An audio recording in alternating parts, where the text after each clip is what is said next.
Welcome back, Reds. I was just watching 4-4-2, and they're talking about potentially the replacement for Klopp. And we know the Klopp era is coming to an end. That's one reason why I thought I would start my channel. Obviously, it's easy to jump on the bandwagon when the team is winning, but now we're going through a transition, and we've seen how that transition has affected teams negatively. Chelsea, Man U, Arsenal, teams that obviously took a long time to get back to where they once were when they were on top of the game. Not saying that I think this is going to happen to the Reds, but this is something that is potentially an issue that we could be dealing with moving down the road. In this video, they're talking about why Xabi Alonzo is the perfect new Liverpool manager. And I just wanted to give my take on that. I'm a huge Xabi fan. Obviously, that midfield with Alonzo, Gerrard, and Mascherano. Has Liverpool ever had a better midfield than that? I mean, that midfield had everything. It was the perfect combination of players who were able to fill certain needs, and obviously versatile enough to fill in every other position as well when necessary. That was obviously a high point for Liverpool fans. I mean, unfortunately, they weren't able to win a league title, but they still won a Champions League and obviously were one of the best teams in the league at that period of time. Now, the possibility of him becoming the manager following Klopp, right? This was a position that for a long time people thought Stevie G was going to take, right? People really felt that he was the guy being groomed to take over after Klopp. But with some ups and downs in his career, obviously now being in Saudi Arabia, looking like he still needs some seasoning before the possibility of him taking over the Reds is a reality. Alonzo has jumped into the fray based on his fantastic performances, right? His team in Germany is, if not the best, one of the best teams in the league, and obviously a star-studded squad of players as well. Hopefully some players, if he does come to Liverpool, he can bring our way, which would definitely solidify our squad overall. Now, I haven't listened to this video, but obviously everyone who's a big football fan knows 442, the magazine, obviously now the YouTube channel. They have lots of great content, so if you aren't subscribed, go check them out. In this video, they're telling us why he's perfect. And I agree. I haven't listened to the video yet, but I agree that Alonzo is perfect for the future manager of the Reds. But the question is now the time? And this is a reality, something that I think people really need to contemplate and think about.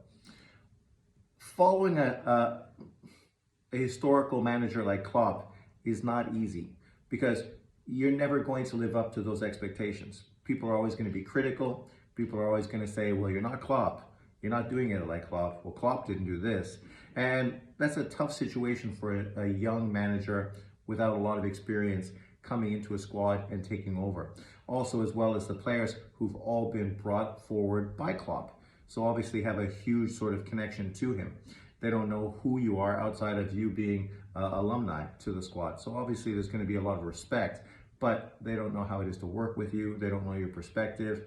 So there's a lot of growing pains that potentially can deal with any new manager taking over a squad like Liverpool, especially after a guy like Klopp leaves the team.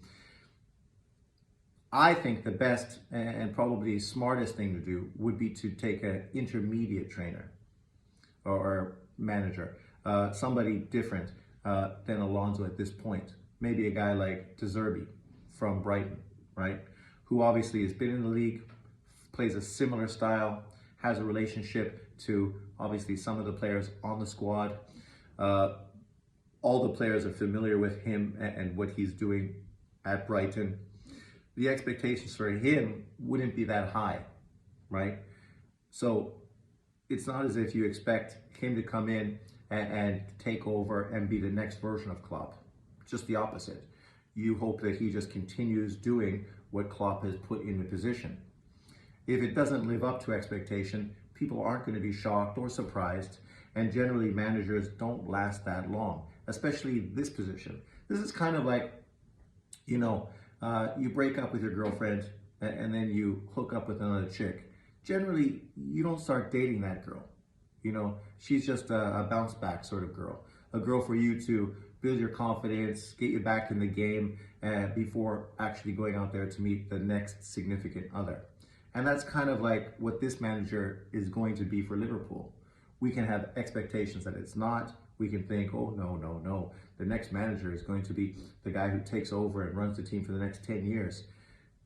History has shown you that that's very unlikely and probably not going to happen. So getting a guy like De Zerbi would be perfect. Stylistically, the team isn't going to have to adjust very much. The players are going to be very familiar with the style of play. And this is also going to give Alonzo more time to build himself, to build his confidence. I mean, I'm sure he's super confident already, but you know what I mean. Just to become a more experienced manager overall. Win a German league. Go to Champions League and perform at that level. And see how it is when you lose top players to other squads and how you have to rebuild and sort of re-engineer your squad. And if you're able to go through these ups and downs and these hurdles and how you deal with it. And then when De Zerbi potentially is out of contract or the team is ready and willing to move forward, then at that point, I think Alonzo would be the real choice, obviously, to fit in and take over for Klopp. But I see this potentially happening 2 or 3 years from now. Nobody expected Klopp to leave at this point. He still had 2 years on his contract, I think. So realistically, if he would have fulfilled his contract, at that point, Alonzo probably would have been a better choice, probably would have been the perfect choice. At this point, I just feel it's a little premature and a little unfair for Alonzo to end up being put into this position, because it's a no-win position. You know, whoever follows Klopp is going to be following Klopp. This is kind of similar to the Arsenal manager replacing, how come I can't even say his name? You know what I mean, Wagner. If you watch my channel, you understand that I butcher names consistently, so don't take offense. It just is what it is. And obviously, Man U as well, with Ferguson, right? These teams really struggle to find a manager to replace these legends. And so it's no surprise that Liverpool is going to probably be in a similar situation. But leave your comments below. What do you think about Liverpool's potential manager of the future? Do you think Alonso is the guy that we should go after right now, at this time? Or do you think it should be somebody else, maybe a more experienced manager, or maybe a guy like De Zerbi from Brighton? Let me know in the comment section below. Remember to like, subscribe, and share. I will be putting out more Liverpool content. Obviously, the channel is new, so stay tuned. And, you know, don't be a hater. I know I'm not from the UK, but you can still be a hardcore Reds fan even when you're not from England. Thanks for watching. Peace out. See you next time.